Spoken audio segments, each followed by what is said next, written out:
My name's Tom Sigmond. We're aboard the Otter, and right now we're floating over the grid in the A and B harbor, and around the low tide tonight, we'll get back underneath the boat and finish off the zincs and paint job, and hopefully get a nice outer water survey and deal. Yeah, I don't know, submit that to the insurance companies and move forward with the reality of owning a big commercial fishing boat in the United States in 2022. So I don't know, you want to tell about the boat a little bit? Yeah, well, to the best of my knowledge, it was built for, I believe, I think it was Bendixson up in the Nushagak River in the Queen Slough. In the early 40s, and pretty much has been fairly active. I think for the next 80 years or so. I know I've spoken to a couple people who were in their younger ages had been on board the boat. John Franklin, the fleet manager of Trident, when he was I think 18, he was aboard it for a number of years and said that. He had some great experiences going across the Gulf on it with just big deck loads of pilings for the canneries up in the bay. Well, he had probably the best information on the boat as he could see it. For instance, this wheelhouse he said had burnt off, I think, in the late 60s, and it was rebuilt to what it looks like now, which is probably a much bigger wheelhouse than what there would have been when she was originally built. So what's the length overall of this boat? Overall, it's 83. She's documented as 79. Kept pretty good care of it. This one's in pretty darn good shape. Mm-hmm. But you're not like going to go out and trying to prove yourself to the world that So yeah, absolutely. I mean, that's a big part of conducting yourself in the commercial fisheries as a captain who's, the deckhands' lives depend on you making good choices, and the fishermen depend on you making good choices. There was this big sailboat race, and I said, well, maybe I'll just go down to a yacht club and ask some stranger on the dock if I could go out with them to go watch the sailboat race. And I found someone, said yes, and so I was at least getting close. And while we were out there, I was talking with one of the guys who is the shop manager or foreman at a shipyard that used to build some sort of patrol boat for the Navy. And they were just upstream from the commercial fishing dock in Milwaukee, which is really starting to come to a close. And so on my lunch breaks, I would go over there, and if the guys were in, I would go and tell them all my jokes and just try to get to know them. And eventually somebody got put back in jail, and a site opened up on this fishing boat, and so I started fishing with them, and it was just a total blast.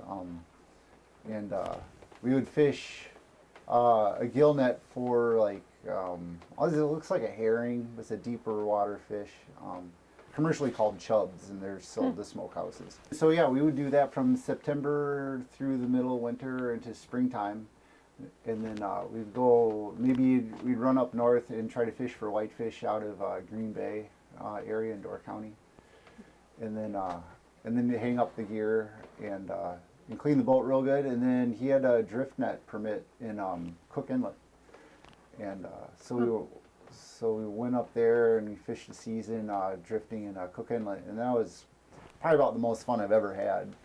And so yeah, I just kind of got the bug from there, and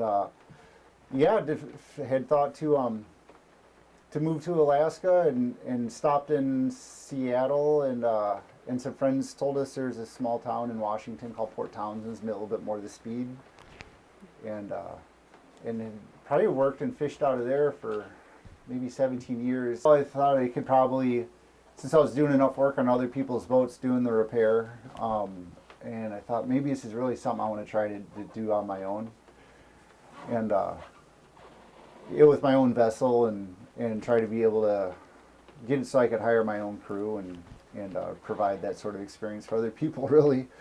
And it's a good lifestyle too. So yeah, I just figured I'd just jump in, and was sitting for my first 100-ton license, and one of the guys in that class was working on this boat, we got to talking and became friends, and he said that this was coming up for sale, and it had a good contract here in Sitka, which has just been a great place to be.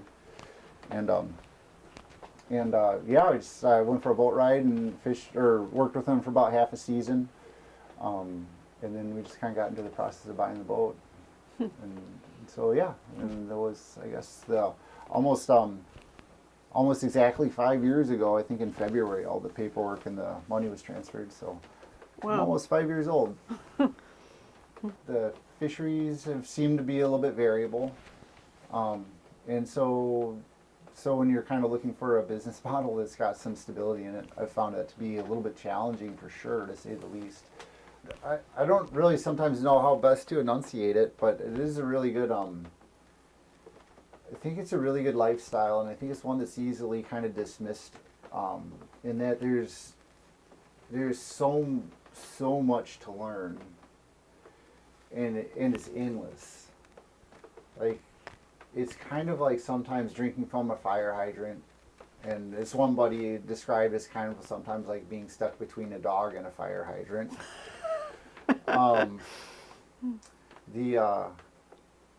But I think the lifestyle is probably about the most rewarding one I've seen, although it can be very intense where the highs are high and the lows are low. The skills and the community of problem solvers that we're surrounded by, I mean, especially here in Sitka or in my greatest experience in being in Port Townsend, has been a really incredible kind of sense of like getting to know and interact with the humanity and other humans. It's hard for me to describe it, but there's something that's kind of magical that happens on there through like all the rough-edged peoples that typically you'll find in the harbors or out at sea. Yeah.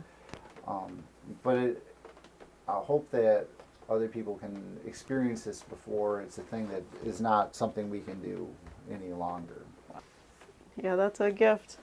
You're gonna make me cry. No, I thought it was the fumes coming out of the engine room. Oh, No, yeah. plenty of time for crying. It's still February. I'm gonna save the tears for August. Right.